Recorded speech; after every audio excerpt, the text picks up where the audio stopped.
There was something about that hand that didn't belong. A woman's hand, the knuckles deeply wrinkled, the fingertips bleached a sickly white where industrial degreaser had stripped away her natural skin tone over years of daily grinding labor, not weeks, not months, years. That battered hand was clutching a brown, porous paper napkin, the cheap kind diners shove into plastic dispensers next to the ketchup bottles. And on that entirely inadequate piece of trash, written in the steady cursive of a cheap blue ballpoint pen, a complex chemical equation was being casually finalized with the exact same ease of someone jotting down a phone number. Somewhere across the executive floor, an obscenely expensive wall clock ticked away, marking time with the heavy insistence of objects that cost a fortune and exist purely to remind people of that fact. And there was another sound, distant, mechanical, devoid of urgency, a high-end printer spitting out a document. The paper slid out painfully slow, and anyone who knew that specific rhythmic hum and the dead silence that followed it knew instantly that whatever was printing was definitely not a letter of approval.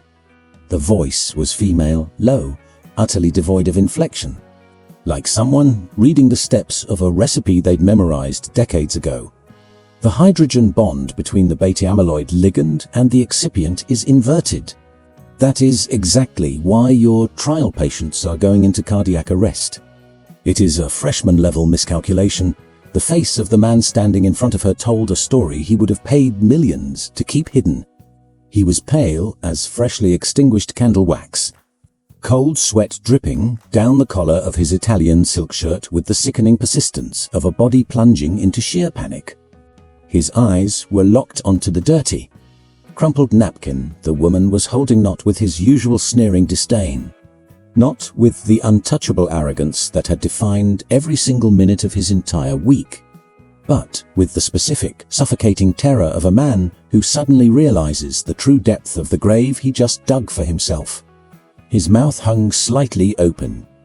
The glowing telemetry monitors in the background displayed exactly what screens display when everything crashes all at once and the only direction left is straight down. But to truly understand how a titan of industry ended up in this pathetic state, we need to rewind the clock. We need to walk through the gilded palace he built on a foundation of sand. And we need to meet the invisible woman who spent every single day scrubbing that sand without anyone ever bothering to look her in the eye. PharmaCorp wasn't just a corporation. It was an aggressive architectural statement masquerading as a headquarters. The mirrored glass towers reflected the surrounding city in a way that felt entirely deliberate, as if the skyscraper wanted to force the world to look at itself while aggressively refusing to be a part of it. The main lobby featured an indoor waterfall sourced from a Swiss aquifer, pitched by an interior consultant who claimed flowing water communicates absolute vitality and permanence. And the client wrote the blank check without blinking, because that's exactly the kind of pretentious nonsense that sounds profound when you have enough capital to turn metaphors into real estate. The circulated air smelled of rich leather and white orchids, a custom synthetic blend the environmental branding agency had literally trademarked as serene authority. Right outside the main security gates, a city transit bus pulled to a heavy halt, its overloaded pneumatic brakes squealing like a dying animal. She stepped off through the rear doors just like the rest of them did. Her peacock blue polyester scrubs were neatly folded inside a canvas tote bag slung over her left shoulder, shoved right next to an aluminum thermos of leftovers and a plastic wallet holding the agonizingly thin remnants of last month's paycheck, because over the years she had mastered the brutal math of stretching dollars much further than a calendar month ever allowed. She walked through the turnstiles with her employee ID badge already gripped in her hand, the conditioned reflex of a woman who had once been publicly humiliated by security for not having it visible, quickly learning that certain daily indignities can be bypassed if you just surrender in advance. Connie Evans was somewhere between 45 and 50 years old, depending entirely on the lighting and how many hours of broken sleep she had managed to steal the night before. Her dark skin carried deep, sun-weathered lines from a harsh life lived long before she ever clocked into this building, an era she fiercely refused to discuss with anyone. Her hair was pulled back tight under a frayed hairnet, The kind women in food service and sanitation are legally required to wear until the mandate eventually dissolves into a permanent, unbreakable habit. Her eyes carried a specific brand of sadness that wasn't sharp. It wasn't the jagged grief of a fresh, bleeding wound. It was geological, stratified, the kind of crushing weight that forms in invisible layers over decades. When life just keeps stacking heavy stones on your chest and nobody ever offers a hand to pull them off. She changed into her uniform down in the damp, fluorescent-lit basement locker room, shoved her canvas bag into a dented metal locker secured by a squeaky padlock, and headed upstairs. That morning, she had been forced to bring her son. Gabe was 8 years old and carried the brittle, hollowed-out thinness specific to kids battling chronic, severe asthma. He wasn't starved. His body was just wired in a way where the sheer, exhausting physical effort of drawing a breath burned the calories other kids spent running on playgrounds. He was sitting quietly in a far corner of the second-floor marble corridor, his small back pressed flat against the wall, a folded brown paper grocery bag balanced on his bony knee. He was furiously sketching with a graphite pencil that had been sharpened down to a stub too small to hold comfortably, but he gripped it like his life depended on it anyway. Connie watched her boy as she stocked her yellow janitorial cart. Gabe wasn't drawing cartoon superheroes or race cars. He was drawing molecular matrices, hexagonal structures, long carbon chains, double covalent bonds rendered in parallel slashes. Exactly the way he had studied them in the battered, yellowing notebooks his mother kept hidden in a taped-up cardboard box under her mattress. He had dragged them out one day and devoured the advanced biochemistry with the kind of obsessive, hyper-focused or normal 8-year-olds usually reserve for video games. His subsidized daycare center had abruptly shut down that week for emergency plumbing repairs. There was no backup plan. She had practically begged her floor supervisor, who ultimately caved but made sure to wear a scowl that clearly communicated this was a massive, unforgivable favor that Connie would owe her, for Gabe was an incredibly quiet kid. He knew exactly how to vanish. He understood with the heartbreaking, precocious street smarts of a child raised watching his mother break her back in total silence. That there was a strict survival protocol for existing in wealthy spaces, and the primary rule in this pristine marble hallway was to shrink down and become as physically invisible as possible. The pencil stub was helping him do exactly that. Right up until the exact second it wasn't. The air arrived the exact same way he always arrived, aggressively preceded by the booming echo of his own voice. Richard Vance III was 37 years old and had inherited PharmaCorp from his father, with the exact same effortless entitlement as inheriting the shape of his jawline or the color of his eyes. Zero actual sweat equity, highly debatable merit, and absolutely none of the ugly character-building scars earned by men who actually have to build their empires from the dirt up. He was wearing a Bluetooth headset literally plated in 24-karat gold, an obnoxious limited edition from an audio boutique that charged a premium for the flashy casing rather than the tech, and he was barking into the mic at a volume deliberately calibrated to ensure the entire floor knew he was executing a massive deal. 3 corporate executives hovered nervously in his orbit, projecting the hyper-attentive panic of yes-men whose entire six-figure livelihoods depended on never letting the boss realize they were desperately shadowing him. Richard's $2,000 Oxford shoe clipped the pencil stub without his eyes ever bothering to scan the floor. The pencil went flying across the marble. Gabe jerked his head up. Not with anger, with the panicked, flinching startle reflex of a kid who had prayed to avoid any and all interaction with the predators in this environment. The sharp gasp of fear instantly triggered a violent coughing fit. The cough carried the terrifying, hollow bark of an asthma attack, loud and rattling, his tiny chest immediately heaving with visible, desperate effort, his narrow shoulders pumping up and down as he fought to drag in a volume of oxygen his lungs had suddenly forgotten how to process. Connie was mopping 6 feet ahead of him. She heard the rattle before she even turned her head. She dropped the heavy mop handle, ripped open her apron pocket with pure Terrifying maternal automation. Years of terrifying runs had hardwired a physical crisis protocol that bypassed conscious thought entirely. The blue rescue inhaler was out, the plastic cap was off, and she was sliding onto her knees on the hard marble next to her son in under 4 seconds. The mouthpiece was pressed between his lips, her calloused hand gripping his shaking shoulder with the exact firm pressure he recognized as the anchor, the signal that Mom had him, that the air was coming back, that it always came back. Richard Vance 3 stopped dead and stared at the pathetic scene. He looked down at the floor where the violent coughing had left a faint smear of saliva. Then he slowly turned to the 3 executives hovering beside him, wearing a look of exaggerated, theatrical disgust, needing his absolute repulsion to be witnessed and validated by his subordinates.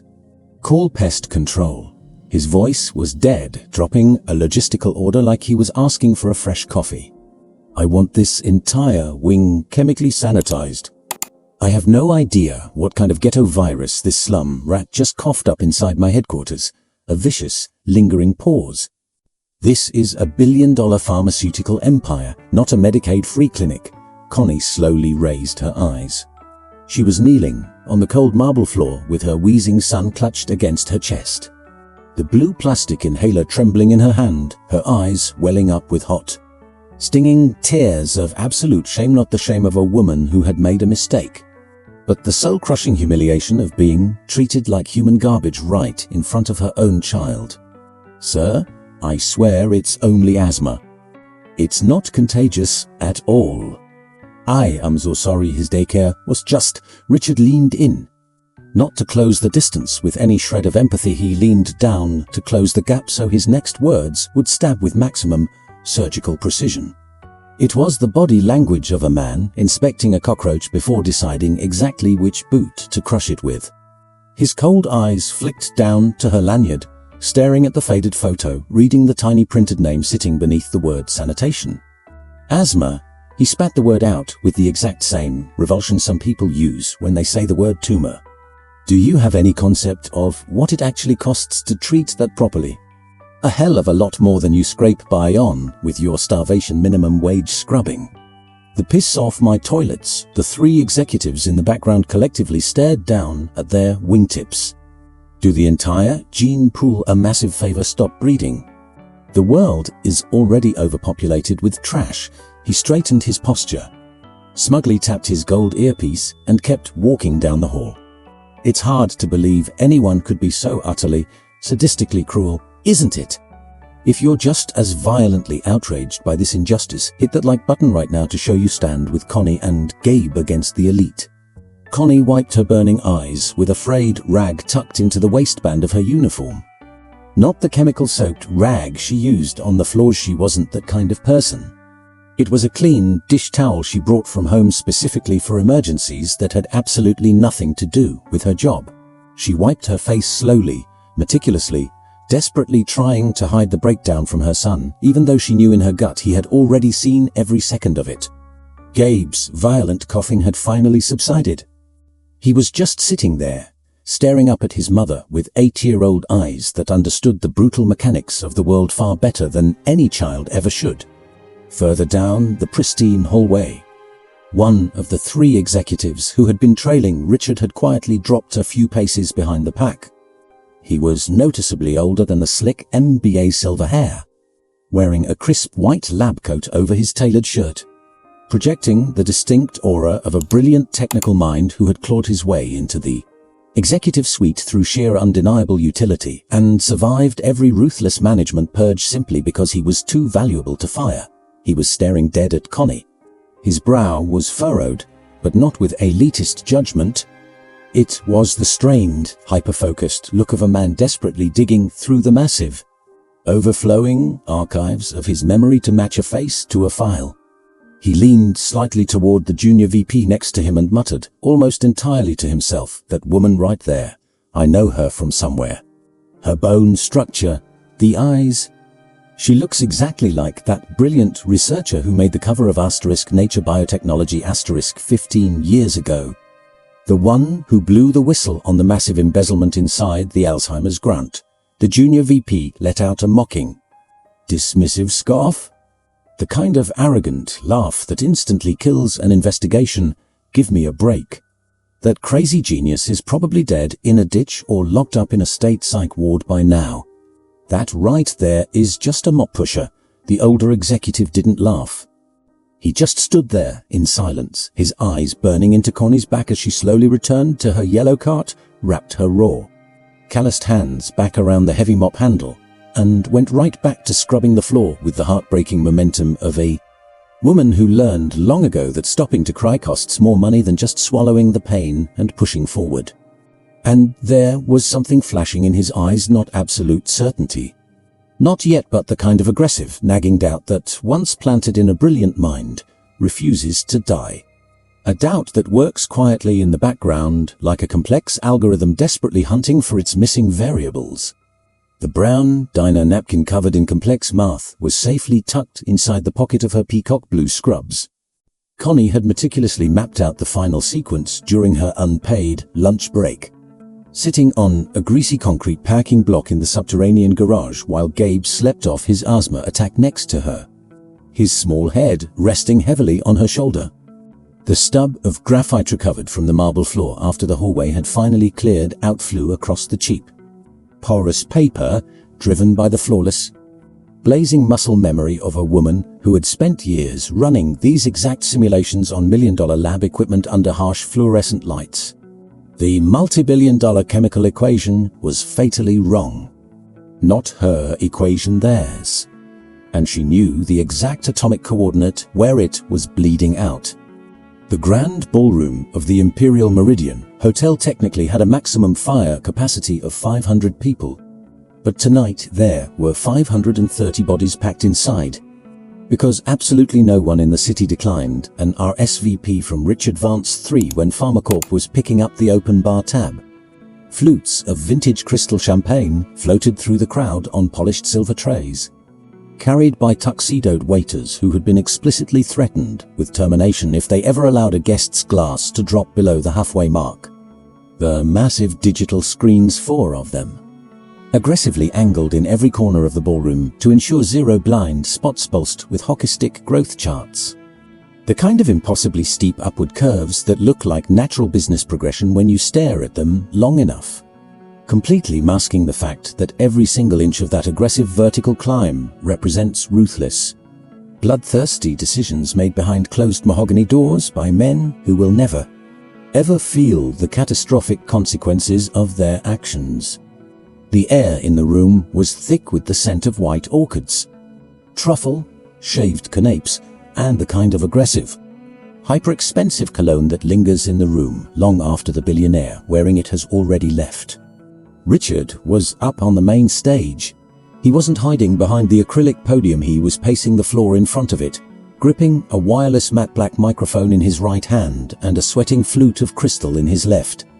He commanded the space with the relaxed, predatory posture of a man raised to believe that spotlights were specifically invented to track people exactly like him. His custom-tailored suit was charcoal gray. His silk too was the exact shade of power red set high-end image consultants demand to project aggressive dominance without looking psychotic, and his Italian leather shoes caught the stage lights with the blinding, mirror-like polish that only comes from paying another human being to shine them. NeuroBliss XR is not just a pharmaceutical product. His amplified voice boomed across the packed ballroom with the booming, godly resonance that instantly converts any corporate PR spin into absolute gospel. It is a manifesto.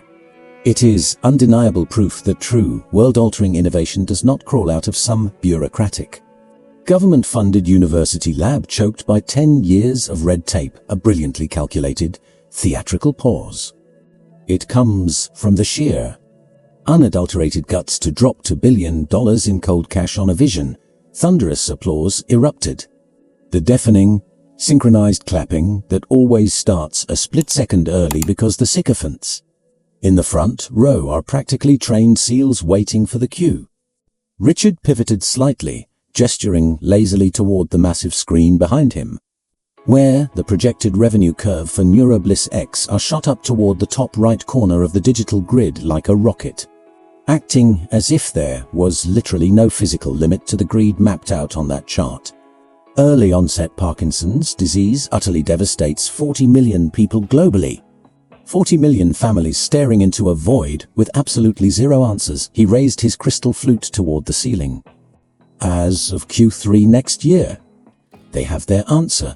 The crowd lost its mind. More roaring applause, more crystal flowing. The waiters moved through the chaos like ghosts. And while some people out there, he flashed a blinding, predatory smile and let the silence hang for a split second, are busy mopping the floors. We are busy mopping up the entire global market. Laughter exploded through the room.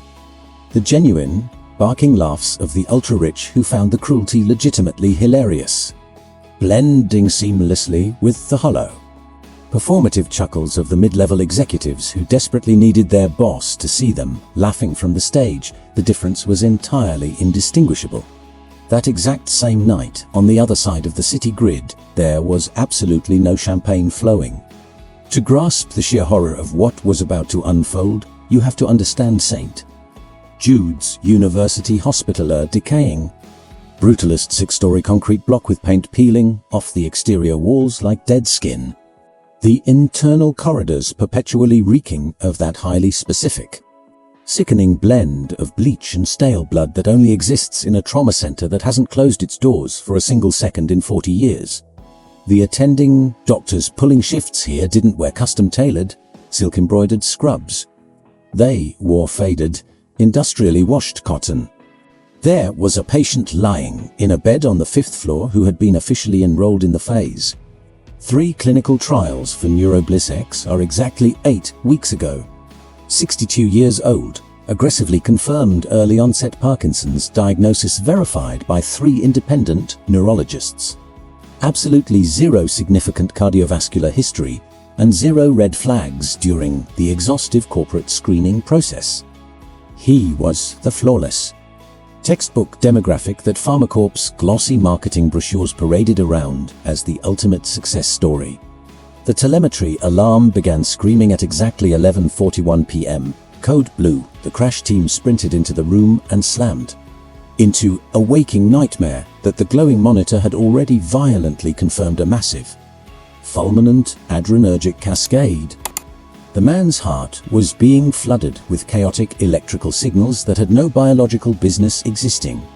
And the muscle was responding by firing at maximum force and maximum frequency simultaneously, redlining like a blown car engine being pushed light years past its structural breaking point. The miracle drug that had been custom-engineered to shield decaying brain neurons was aggressively hijacking the cardiac receptors, executing a catastrophic chain reaction that absolutely none of the billion-dollar safety models had predicted, purely because the AI models were never programmed to look for it. The heart violently gave out and flatlined at 11:53 p.m. The trauma team broke ribs doing CPR and pushed epi for 22 agonizing minutes. At exactly 12:15 a.m., the exhausted attending physician picked up the wall phone and dialed the Pharmacorp Phase 3 emergency protocol hotline. It was a dedicated, supposedly 24/7 lifeline, legally mandated by the trial documents. The call went straight to a generic corporate voicemail on the first attempt, and the second and the third. The catastrophic news hit the Bloomberg financial terminal long before the sun even started to rise. Not because a whistleblower leaked it, it broke because the vicious, algorithmic market monitoring bots operated by the massive hedge funds are ruthlessly calibrated to hunt down this exact specific frequency of disaster. And the ping was blindingly obvious: a sudden, unexplained patient death in a phase dry trial of or revolutionary drug that had just been aggressively hyped in a 5-star ballroom less than 5 hours ago. Pharmacorp stock opened the trading day in a brutal, blood-red 8% freefall. Richard Vance III found out before the opening bell even rang. He got the call at 4 a.m., standing in the dark, the voice of his chief legal counsel bleeding through the phone with that specific, ragged exhaustion of a man who hasn't slept and is about to deliver news he'd rather die than say out loud. By 6 Richard was storming onto the research and development floor on the 10th level of PharmaCorp headquarters. And the ambient temperature of the room instantly plummeted in a way that had absolutely nothing to do with the thermostat. The ultra-secure R&D lab was normally a sanctuary of high-level technical silence, not the silence of an empty room, but the heavy, vibrating quiet of extreme million-dollar concentration. 20 elite scientists, PhDs in advanced biochemistry, molecular pharmacology, and computational protein dynamics. People who had sacrificed decades of their lives learning how to execute one impossibly complex task with godlike precision. This morning, not a single one of them had slept in 72 hours. Towers of crushed, empty paper coffee cups littered the stainless steel benches. Their expensive clothes were wrinkled and stained, reeking of stale sweat and panic. Their eyes carried the terrifying, glassy stare of a mental breakdown that has bypassed the acute panic phase and settled into chronic, terminal burnout. The molecular matrix equation for Neurobliss XR was plastered across every single glowing monitor in the room. In some corners, the code had been frantically printed out and taped to the glass walls with masking tape. Because when a brain is completely frying, sometimes human eyes desperately need to stare at physical paper instead of glowing pixels. Not a single genius in the room had found the glitch. Richard marched through the electronic doors radiating the toxic, radioactive energy of a man whose sheer, blinding panic had aggressively mutated into pure rage, simply because rage is a much easier emotion for a narcissist to wear. He stalked down the center aisle, glaring at the glowing monitors, at the trembling scientists, at the pools of cold coffee, at the endless lines of code repeating across every available surface like a desperate prayer that had completely stopped working. 72 hours. His voice was way too quiet, tightly coiled with a lethal tension that proved he had completely lost control. 72 straight hours with the god-tier, 7-figure salaries I dump onto this floor every month. And not a single one of you can tell me where the hell the error is. Nobody dared to answer. The room was choked with the suffocating silence that highly paid teams develop when they finally learn that speaking out of turn in the middle of a slaughter will get you instantly decapitated. The FDA is going to officially suspend the trial. The financial press is already throwing around the phrase criminal negligence. This was a $2 billion investment. The last two words cracked. Losing the rage and slipping into the raw, hyperventilating disbelief of a man who can't fully process the math of his own ruin. $2 billion. The sleek MacBook Pro sitting on the stainless bench to his left took flight. Launched by Richard's hand, violently smashing into the tempered glass wall with a horrific crack that made every single PhD in the room flinch simultaneously. The architectural glass didn't shatter, it was reinforced to withstand explosions, but the laptop was instantly destroyed, plummeting to the tile floor with its retina screen bent at sickening, unnatural angles. The chief scientist was slumped on a stool at the furthest bench. His name was Dr. Marcus Thorne, 58 years old. With 2 massive solo publications in the New England Journal of Medicine and 3 global patents to his name. He was staring blankly at the floor, his shoulders caved in, radiating the tragic posture of a brilliant man who has finally found the answer but is utterly terrified of the price he's going to pay for saying it out loud. Richard marched right up to him. He stopped, and he waited. Marcus slowly raised his bloodshot eyes. "Sir," his voice was hollow, scraped, raw. It wasn't disrespectful, it was the tone of a man who has drifted far past the point where office politics matter more than the brutal truth. The glitch is in the chirality of the excipient, a heavy, agonizing pause. The molecule is acting as a massive inverse agonist on the cardiac beta-1 receptors. It's basically doing the exact catastrophic opposite of what we engineered it to do. Instead of modulating the neural pathways, it's completely blocking them in reverse, flooding the heart and detonating the receptor with reversed adrenergic signaling. Richard just stood there, breathing heavily. He was waiting. It was painfully obvious there was a massive but coming It is a molecular dynamics anomaly so complex that maybe 3 or 4 people on the entire planet would know how to diffuse it without nooking the entire patent in the process. Marcus stared blankly at the glowing screens.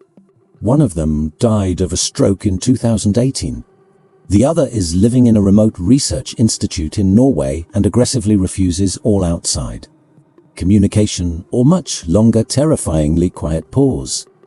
And the third was the literal pioneer of the reverse molecular docking theory. But she was excommunicated from the academic world after she blew the whistle on massive financial irregularities inside an Alzheimer's grant funded by... He didn't finish the sentence. He didn't need to. The suffocating silence that instantly crashed down on the lab carried the heavy, toxic radiation of a truth that everyone in the room had already processed, but absolutely no one wanted to be the first to say out loud. Richard processed the unsaid words like a physical punch to the gut. And that realization was instantly followed by a dark, ugly sensation he hadn't felt in decades. Not exactly shame, because true shame requires an ounce of accountability he wasn't capable of yet, but the sickening precursor to shame. That hot, nauseating dread that hits right before the ego completely collapses. Impossible. He spat the word out as a pure defense reflex, not a logical argument. That crazy old bat. My family completely wiped her off the map. She is nothing but a pathetic urban legend that frustrated, low-level PhDs tell each other just to feel important. He violently spun around to face the entire paralyzed room. Bring in an AI specialist by a server farm. Fire up the deep learning, language models, run the quantum simulations, do whatever it takes. I am not going to humiliate myself by begging some washed-up, blacklisted witch for a favor. Absolutely no one responded. Because every single genius in that room knew, with the crushing, irrefutable certainty that only 72 hours of total failure can burn into your brain, that the supercomputers had already run the numbers. The AI models had already been exhausted. The deep learning networks had crashed into the exact same dead-end wall that the 20 human PhDs had hit. There was a microscopic, impossible junction in the molecular architecture where the solution violently split in 2 directions, and every single digital path destroyed the core compound. Escaping that specific atomic labyrinth required a profound, almost supernatural intuition regarding molecular geometry that could only be forged in the fires of decades of grueling, hyper-specific human obsession. The exact kind of obsessive genius a young woman had practically bled into a university lab before being aggressively destroyed by billionaires for daring to tell the truth about where the money went. He humiliated the working class. He mocked a sick child. But now, all his billions of dollars aren't enough to save a single human life. If you truly believe the universe always, eventually, collects the debt on extreme arrogance, hit that like button right now to show you were here when the bill finally came due. Outside the glass fortress, the day had officially started with that harsh, freezing morning glare that blinds you but warms absolutely nothing. Down in the subterranean packing structure, the first shift employees were silently filing in, moving through the miserable crowd. A woman wearing faded peacock blue polyester scrubs stepped off the exact same packed city bus as always, swiped through the security turnstile with her battered ID badge already gripped in her hand, and marched toward the damp basement locker rooms with the relentless, unbreakable rhythm of a metronome. Deep inside the right pocket of her uniform sat a crumpled brown paper napkin. The chemical equation had been flawlessly solved since last week. Connie Evans had finished balancing the numbers on her lunch break. With her wheezing son sleeping on the freezing concrete bench right next to her, and she had folded the napkin up with the distracted, heavy caution of someone who wasn't entirely sure what she was going to do with the weapon she had just forged, but knew in her bones that she couldn't just pretend the math didn't exist. Hundreds of feet above her, trapped on the 10th floor, 20 broken PhDs were crying into their coffee cups, staring at a wall of math that completely refused to yield. And the universe, armed with the terrifying, absolute patience of forces that are never in a rush because time is always on their side, simply waited.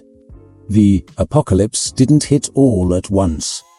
The news broke the way the most devastating tragedies always do, not as a single, merciful decapitation, but as a relentless barrage of heavy, brutal impacts spaced just perfectly enough to ensure you never catch your breath between beatings.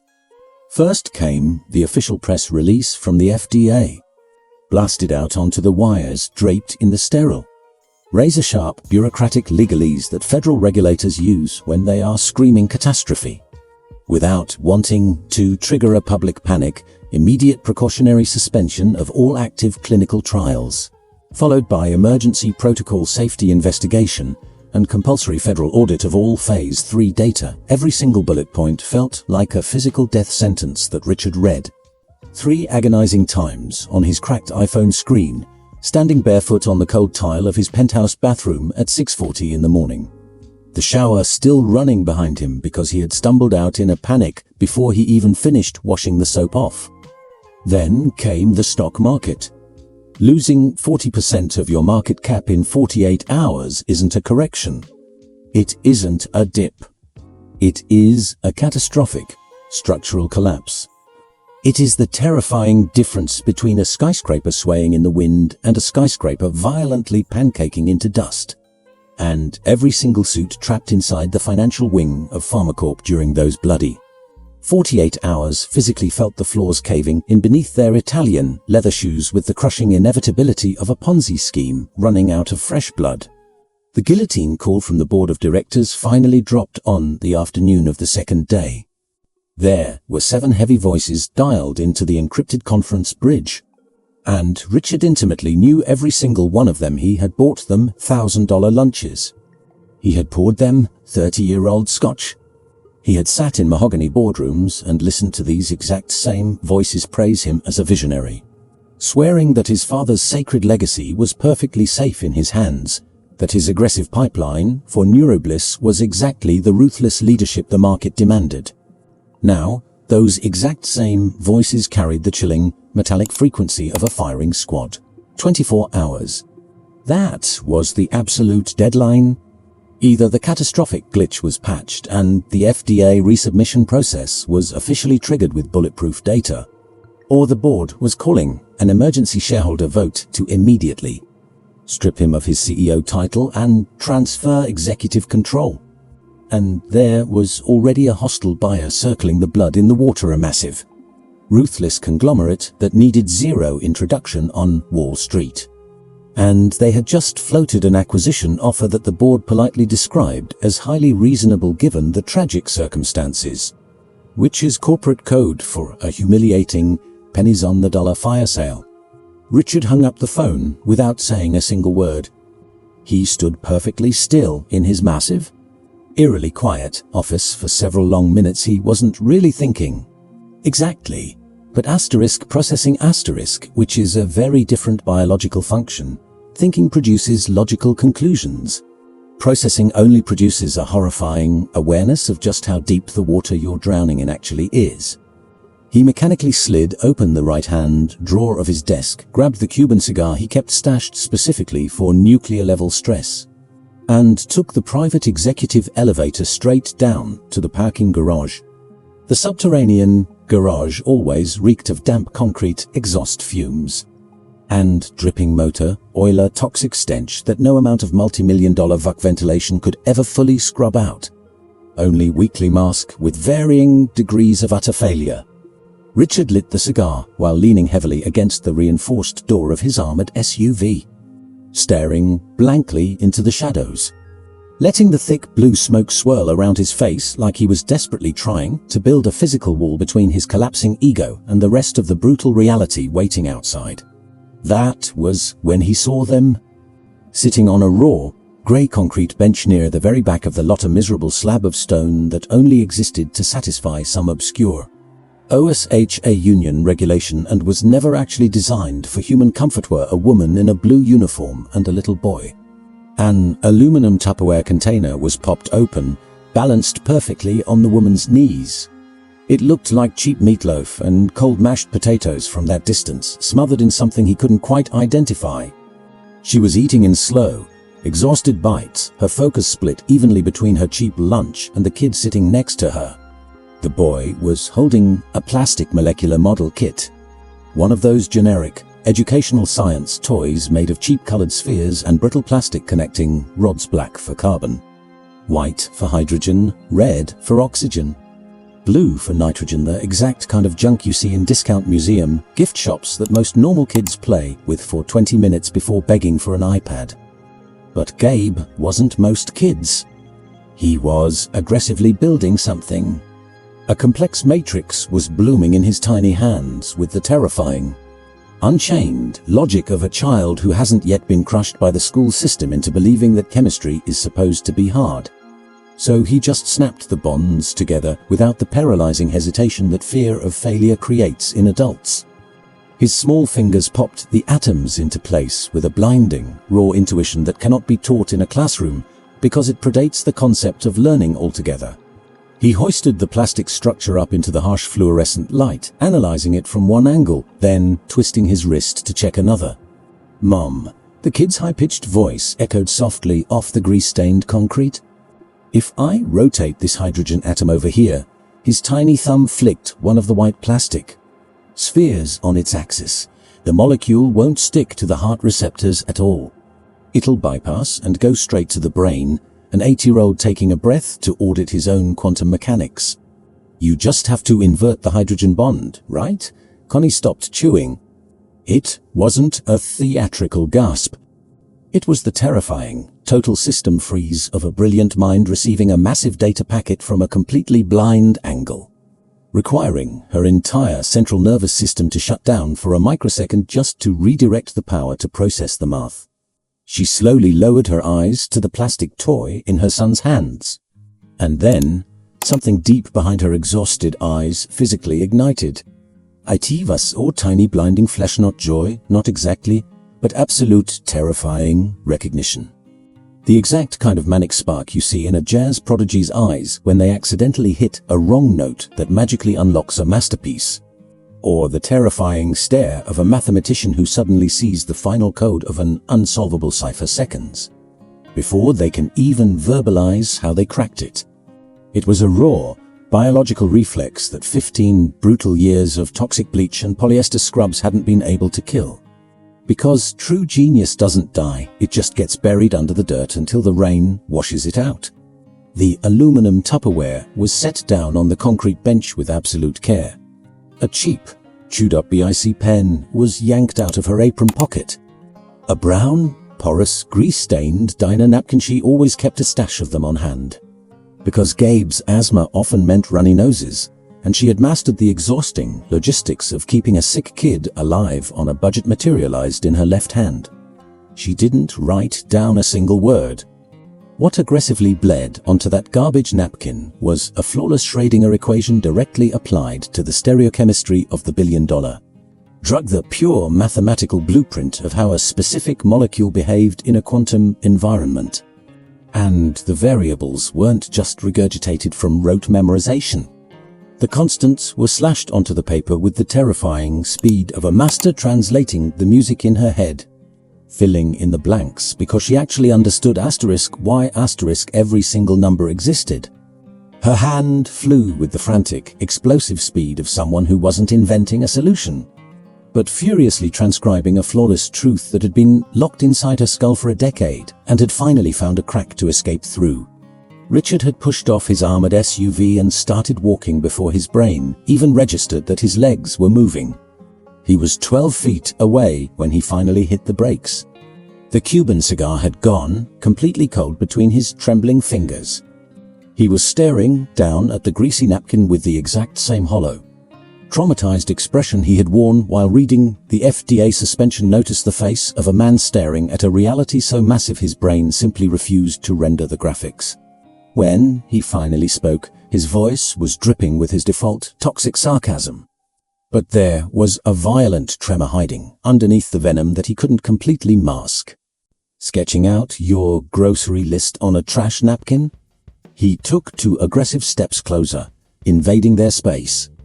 "Looking for a $5 bump in your paycheck so you can buy an extra side of potatoes?" Connie didn't even flinch. She didn't look up. The cheap blue pen kept scratching against the paper for 3 agonizing seconds, finishing a complex string, locking off an expression with a harsh parenthesis before she finally stopped. Only then did she respond, her voice carrying the terrifying, dead-calm frequency of a woman operating in a stratosphere far above where cheap insults could ever reach her. No, she rested the pen on top of the napkin with surgical precision. "I am patching the fatal flaw in your $2 billion poison." Richard stopped breathing. He didn't say a word. "Your chief scientist completely botched the electrostatic coupling constant." She still hadn't bothered to make eye contact with him. "The compound is ruthlessly attacking the sinoatrial node because the dihedral angle of the quaternary nitrogen is exactly 7.3 degrees off its optimal axis, a devastating, icy pause. It is basic physics. But I suppose a man who routinely confuses sterile clinical technique with calling pest control wouldn't grasp the nuances of angular geometry. The suffocating silence that crashed down on the concrete carried the heavy, radioactive weight of a moment after which absolutely nothing will ever be the same again.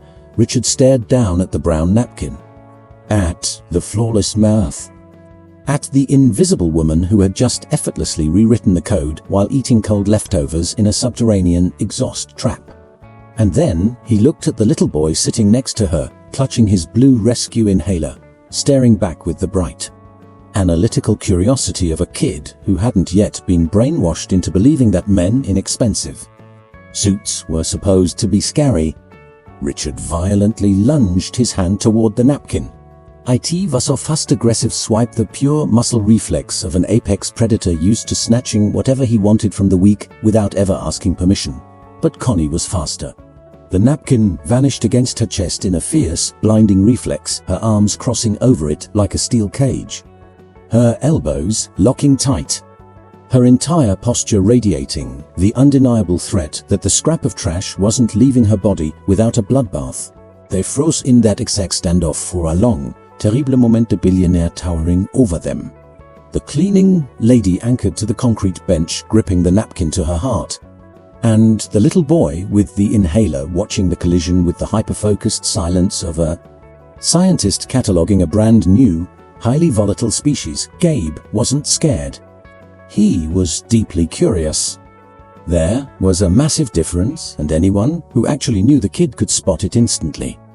He stared up at Richard with the exact same analytical dissection he had applied to the plastic carbon atoms, looking at a screaming billionaire not as a threat, but just as a severely defective structural puzzle that could be fixed if you violently twisted his atoms in the correct direction. Now I'm asking you, if you were in Connie's shoes after the disgusting, inhumane garbage this man spat at your child, your dignity, and your basic right to exist in his building, would you have handed over the formula? Or would you have folded up that napkin, put it in your pocket, and let his empire burn to the ground? Drop your absolute honest opinion in the comments. I need to know what you would do. This brutal story proves that true genius doesn't have a zip code. It doesn't wear a designer uniform, and it never asks for permission to exist, and that the blinding arrogance of people who judge a human's worth by their paycheck is always, without exception, the exact weakness that destroys them. If you crave stories that rip your heart out and force you to look at the world differently, smash that subscribe button and ring the bell so you never miss a dose of raw justice. You are part of this family. The heavy, echoing click of leather shoes striking the garage concrete came from the shadows behind them. Richard heard him before he saw him, the steady, relentless march of a man walking with absolute lethal purpose. A man who had already pulled the trigger in his mind before he even left his office, and was now just showing up to watch the bullet hit the target. Richard slowly turned around. Dr. Paul Sullivan was 61 years old and had been hired as the Director of Regulatory Affairs at PharmaCorp 16 years ago, back when Richard's father was still running the empire like a cartel and the 10th floor corridors operated under a much darker set of rules. Sullivan had survived the hostile management transitions, the brutal internal purges, and 3 massive corporate restructurings by doing the one thing that guarantees survival in a snake pit. He was the only man who knew exactly where the bodies were buried because he kept the maps. He was gripping an iPad in his right hand, standing with the rigid posture of a man holding a loaded weapon, waiting for the perfect moment to drop the safety. His face didn't show panic. It showed the terrifying, cold relief of a man who had waited a decade and a half for this exact crosshair to line up and realized the sniper shot was finally clear. Richard. The voice was dead level, professional. Completely stripped of the fake corporate warmth the MB as used and lacking the cartoonish villainy others preferred. It was just the grim delivery of an executioner. You need to look at this. He shoved the tablet into Richard's chest. The glowing retina screen displayed a high-res digital archive pull. A scanned photograph of a newspaper page carrying the heavy ink grain of physical print, asterisk the New York Times asterisk. The dateline stamped in the top corner read March 2010. The headline screamed across 3 columns above a stark black and white photograph. The photo featured a much younger woman, but instantly, devastatingly unmistakable to anyone looking at the face currently sitting on the concrete bench 10 feet away. The exact same sharp cheekbones, the exact same piercing eyes, the exact same unyielding jawline. Younger, wearing a crisp white lab coat with her dark hair falling loose. Captured in a candid pose that wasn't staged for PR glamour, but radiated the terrifying, natural confidence of a genius standing exactly where she belonged. The headline read, asterisk brilliant immigrant scientist discovers path to Alzheimer's reversal. Terminated after accusing PharmaCorp of clinical data fraud, asterisk Richard stared blankly at the glowing screen. Then he slowly dragged his eyes up to look at Connie. She was looking right back at him, making direct eye contact for the first time since the garage confrontation started. Her face didn't carry the panicked shock of a spy whose cover had just been blown.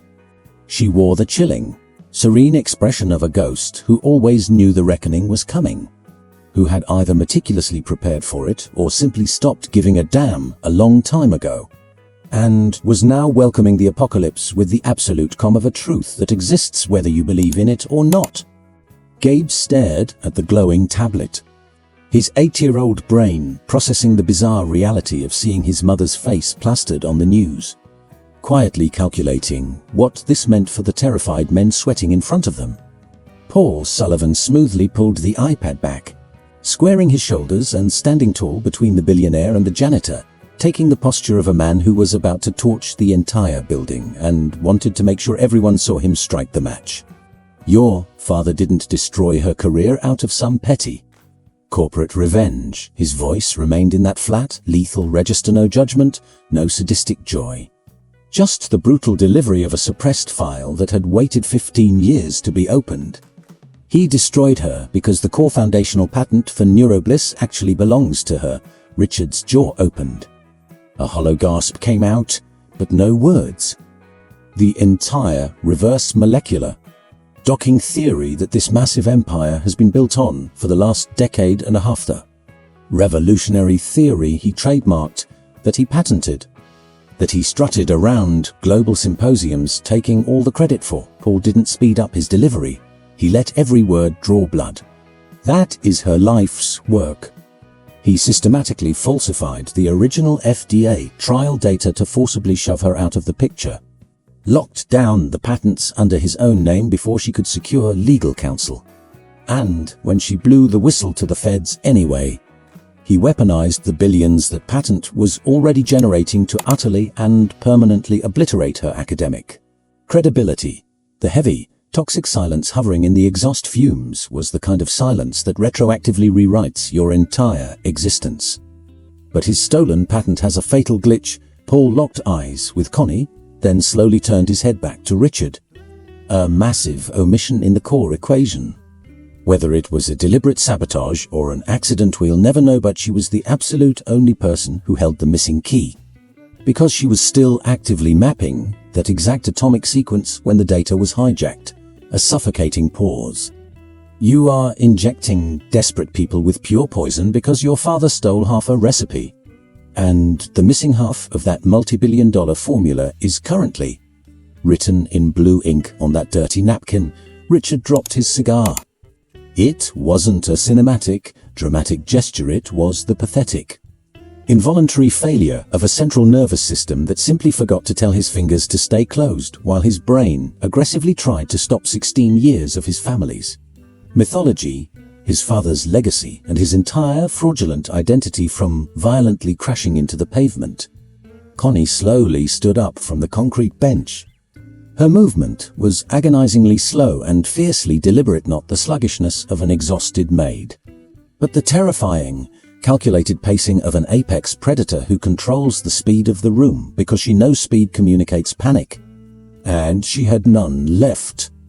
She was easily 6 inches shorter than Richard, and her faded peacock blue polyester uniform with the bleached out stain on the right sleeve possessed absolutely none of the billion-dollar psychological armor his Italian suits were designed to project.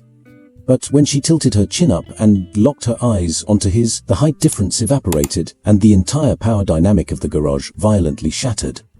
There was something burning in her stare that Richard hadn't encountered in a single one of the 530 elites sipping crystal in the ballroom, nor in the 20 broken PhDs on the 10th floor, nor in the 7 bloodthirsty board members on the conference call. It wasn't hatred.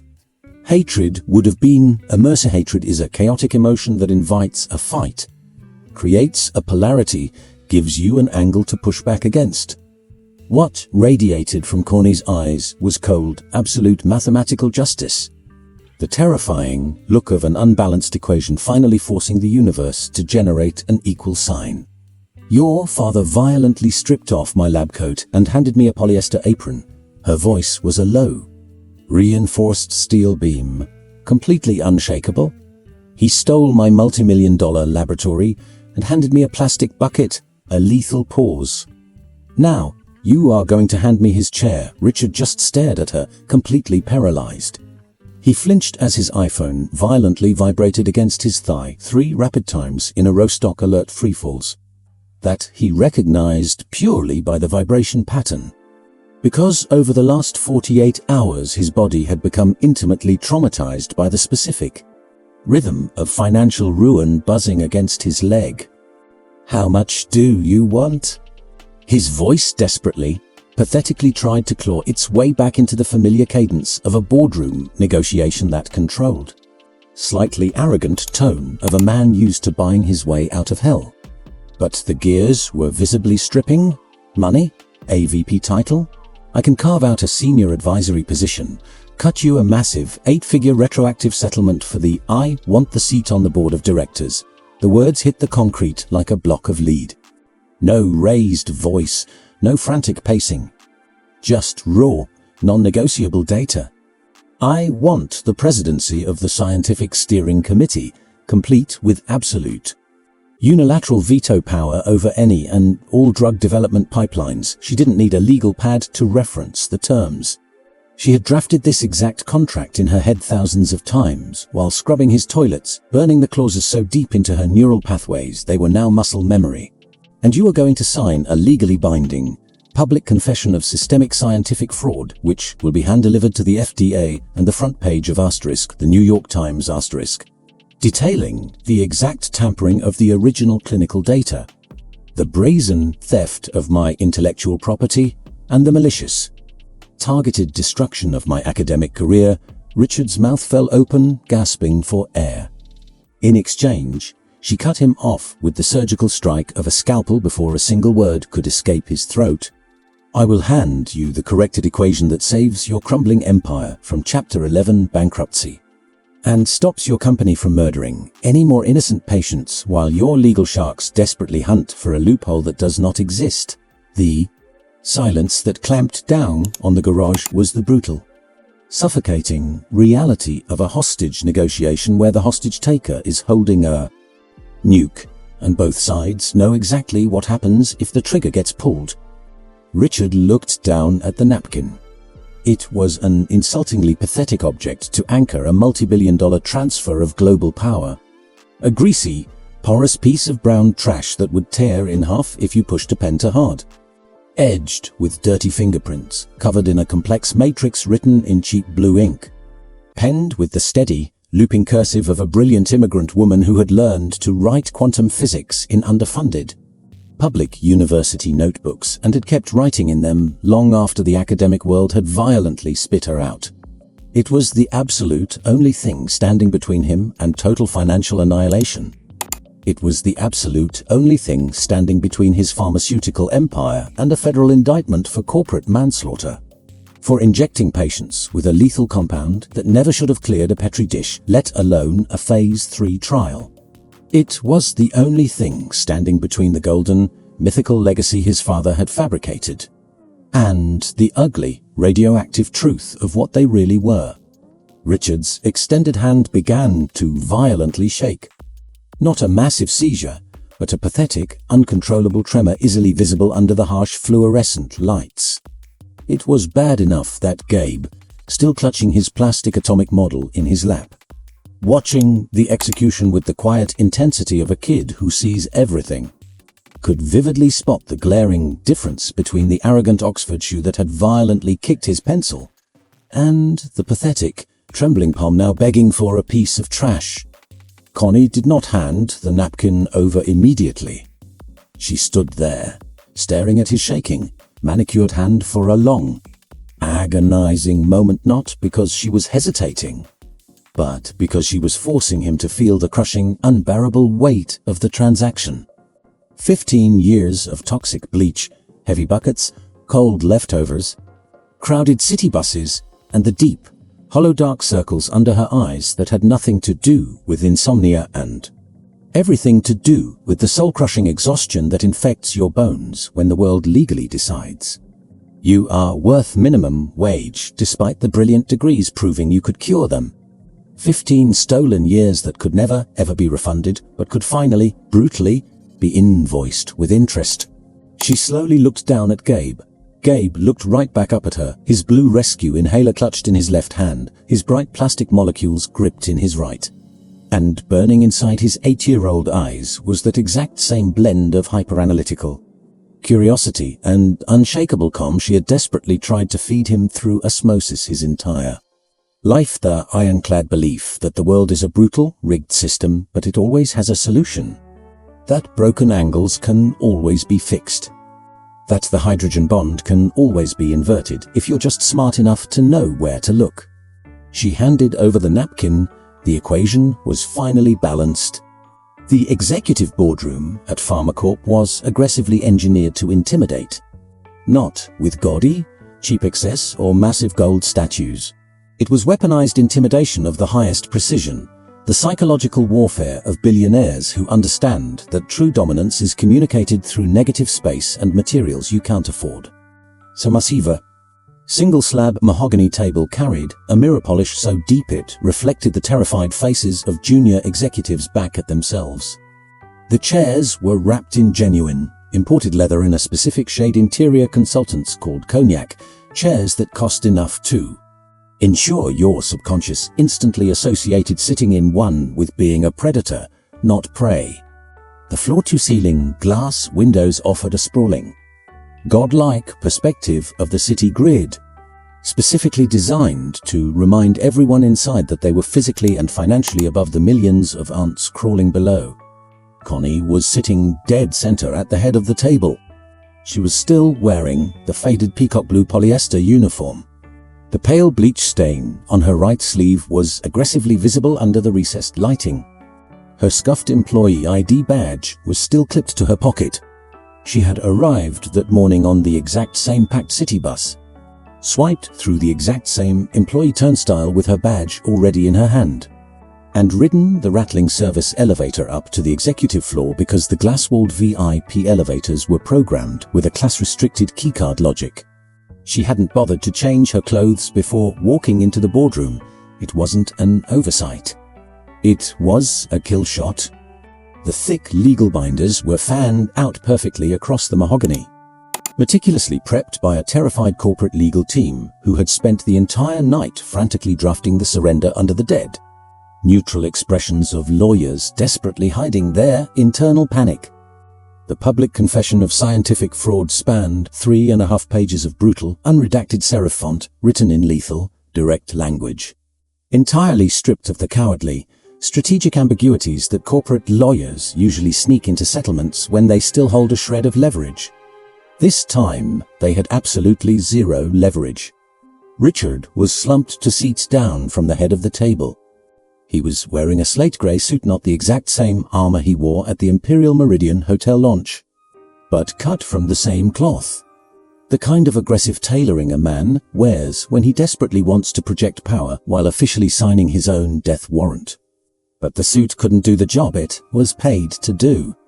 The cold sweat soaking through his collar ruined the illusion. His ghostly pale skin ruined the illusion. And the frantic, white-knuckled death grip his trembling fingers had on his heavy Mont-Blanc pen, the physical panic of a body bracing for a fatal car crash milliseconds before the brain processes the impact completely shattered the illusion. He stared blankly at the stack of legal documents. Then he slowly turned his head to look at the cleaning lady sitting in his father's throne. Connie was gazing out the massive glass window, staring down at the city with an expression of chilling, absolute peace. She wasn't tapping her fingers with impatience.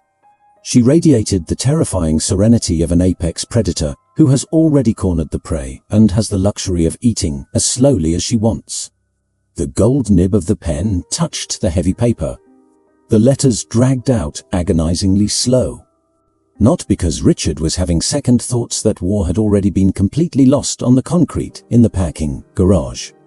And in the dark, nightmare-fueled hours between then and now, the letters bled out slowly because the human body sometimes forces a physical glitch when registering the sheer magnitude of an execution. It was as if his nervous system knew that this signature wasn't just ink on paper, but a massive, structural fault line separating everything he used to be from the absolute nothing he was about to become. And it demanded the torture of feeling every single millimeter of the pen stroke, every single loop of the aristocratic name he had inherited along with the stolen empire.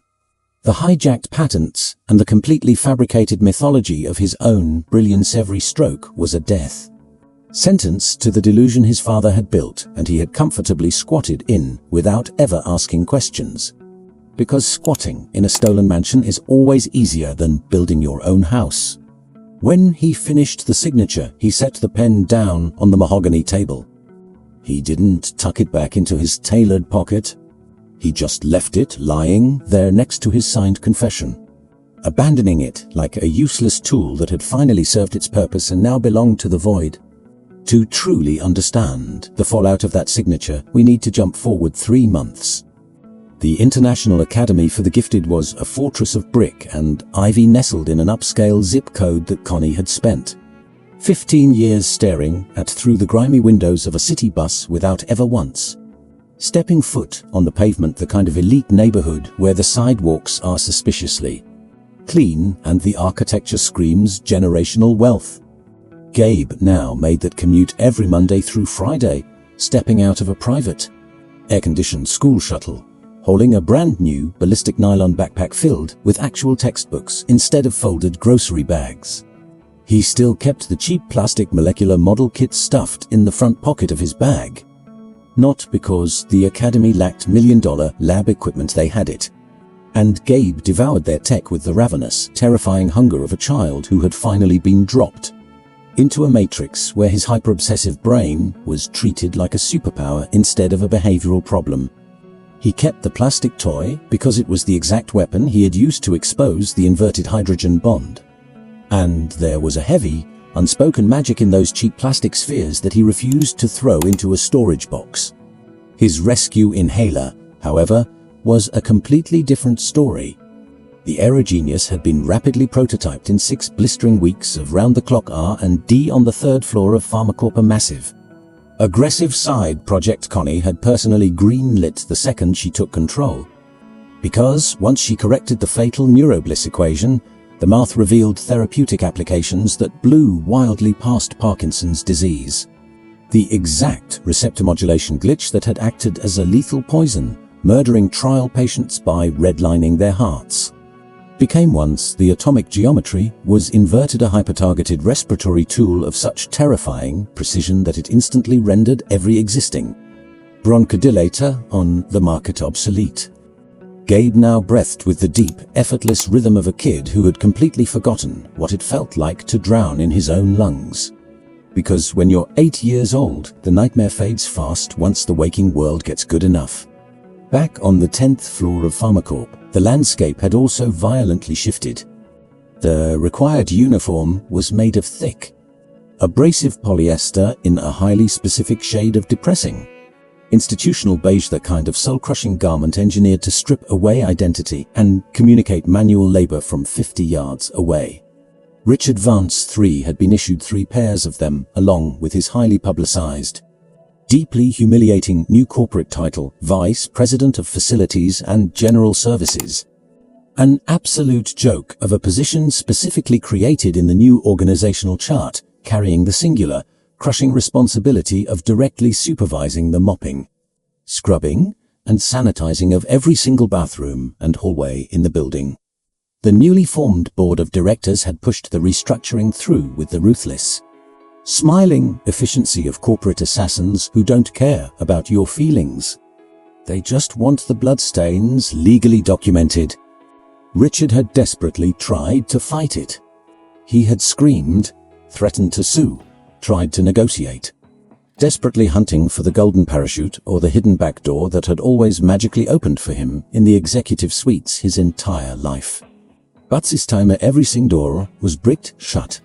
That morning, he was standing in the 2nd floor marble corridor holding a heavy wooden mop handle and a sloshing yellow bucket. A 22-year-old marketing intern, dripping with the bulletproof, toxic arrogance of someone who had never been punched in the mouth by reality, came marching down the hall. His eyes were glued to his iPhone screen, completely ignoring his surroundings, until the massive iced latte in his right hand aggressively clipped the elbow of a passing researcher. The plastic cup exploded, sending a tidal wave of sticky, brown iced coffee violently crashing across the pristine Calacotta marble in a massive, spreading puddle. The intern stopped and glanced down at the mess. Then he looked up at the man in the beige jumpsuit standing 12 feet away. He didn't look at Richard's face. He didn't recognize the former CEO. He just saw the beige uniform, instantly logged the social class algorithm in his head, and barked his order. "Clean that up, man." His voice dripped with the casual, impatient disrespect of the elite. "It's what you get paid for." And he just walked away, tapping his screen. Richard stood perfectly still. The rough wooden mop handle was cutting into his blistering palms. The yellow bucket sat at his heavy rubber boots. He stared at the puddle of coffee staining the exact same imported marble he had ruled over for years.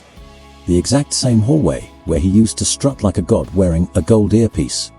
The exact same floor where he had leaned down and treated a kneeling mother like a diseased cockroach. The first tears weren't dramatic, sobbing gasps. They were the silent, agonizing, pathetic leaks of a man whose internal dam had finally buckled under crushing atmospheric pressure, not an emotional outburst. He failed to control, but the catastrophic failure of a system that had held back the horror until it literally broke. The tears slid down his pale face with the humiliating, crushing gravity of a reality he could no longer buy his way out of. He lowered the mop, and he started scrubbing the floor. "Now, I have to ask you, what do you think was the ultimate, soul-crushing humiliation for the arrogant heir getting publicly stripped of his CEO title? Or being forced into a beige jumpsuit to scrub the exact same floors he used to order sanitized? Drop your thoughts in the comments. I want to hear your absolute honest take." The 3rd floor R&D laboratory wasn't massive. It didn't boast the palatial, ridiculous square footage Connie might have fantasized about during her 15 years of hauling bleach buckets and eating cold leftovers. But it had massive floor-to-ceiling windows flooding the benches with natural sunlight. It housed quantum sequencers that executed her commands flawlessly. And it was staffed by an elite team of 6 researchers who had learned very quickly that if you step into a meeting with the chief scientific officer, you better have your math double-checked. Connie's lab coat was made of pure, breathable cotton. Stark white, completely lacking any gaudy corporate embroidery. Designer logos or the ridiculous silk status symbols the old regime used to flaunt. There was only one small detail stitched over her left breast pocket, her name, in simple blue thread, resting quietly above her title. She was standing by the glass window with a cup of hot coffee when she saw him. The second-floor marble atrium was perfectly visible from her angle above the courtyard. The hunched, pathetic figure drowning in the beige jumpsuit, aggressively shoving a wet mop across the coffee-stained floor, was instantly recognizable by his broken posture long before she could even see his face.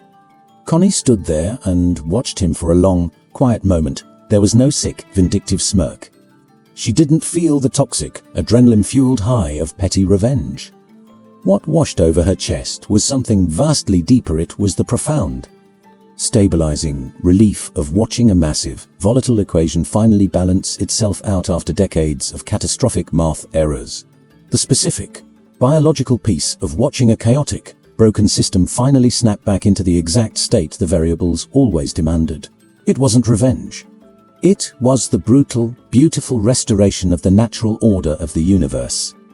Standing right next to her, Gabe was facing the massive glass whiteboard he had specifically demanded be installed in her lab. He wasn't officially on the payroll yet, but he spent every Wednesday afternoon there after school.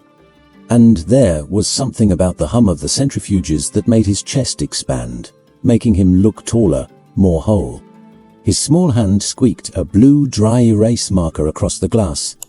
He wasn't sketching a complex stereochemical matrix this time. It was a terrifyingly simple equation, so simple it could easily fit on the back of a greasy diner napkin if someone was forced to write on one. Because sometimes trash is the only canvas you have, and sometimes it's all you need to rewrite the world. On the left side, he drew a primary variable. On the right side, another. And right in the dead center, he slashed a mathematical symbol that did not denote equality. It was the aggressive, undeniable symbol that proves one force will always, inevitably, crush the other. The proof that certain elements possess such absolute mass that they don't even require a complex calculation to prove their dominance. Knowledge greater than arrogance. Connie looked away from the window and down at her son. Then up at the whiteboard. At the undeniable, bulletproof truth written in the messy scrawl of an 8-year-old kid who already knew exactly how the universe worked. A soft, genuine smile finally broke across her face.